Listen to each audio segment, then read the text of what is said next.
हम जो सोचते हैं वो कई बार हमें मिलता नहीं, और जो हमें मिलता है वो भगवान की व्यवस्था के द्वारा ही हमें मिलता है। बहुत बार हम ये सोचते हैं कि मेरे जीवन में ऐसा क्यों हुआ, मैं जब चाहता हूँ, मैं जब चाहती हूँ, वो मुझे क्यों नहीं मिलता। लेकिन वास्तव में वैसा नहीं होता।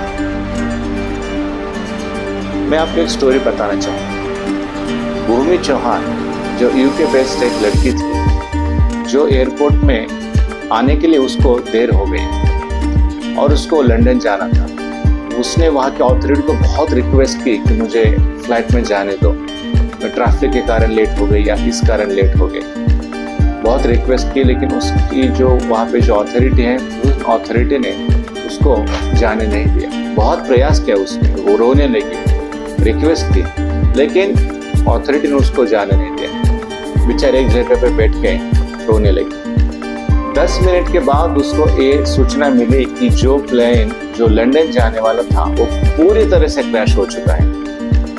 जैसे उसने ये सुना तो एकदम उसके होश उड़ गए और वो सोचने लगी, अच्छा हुआ मैं उस प्लेन में नहीं गई, और वो खुश हो गई।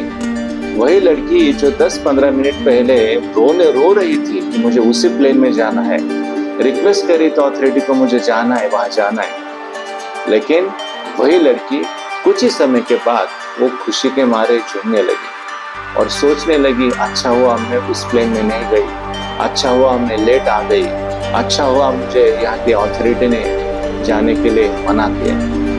दोस्तों, उसी प्रकार से हमारे जीवन में भी जो भी कुछ घटनाएं घटित होती है वो भगवान के द्वारा नियंत्रित होती है। भगवान परम सत्य है, परम नियंता है, परम कंट्रोलर है, और भगवान कभी किसी का बुरा नहीं चाहते। इसलिए हमें हमेशा इस चीज को ध्यान में रखना चाहिए कि हमारा जो जीवन है वो पूर्ण तरीके से भगवान के प्रति समर्पित होना चाहिए, और हमें इसके प्रति पूरी तरह से कृतज्ञता भगवान के प्रति हमें होनी चाहिए। इसलिए ऐसा कहा जाता है भगवद गीता में, जिसका मन सच्चा हो, जिसका मन निर्मल हो और ईश्वर के प्रति पूर्ण समर्पण हो, उसका जीवन हमेशा सफलता के कदम ही चूमेगा। धन्यवाद।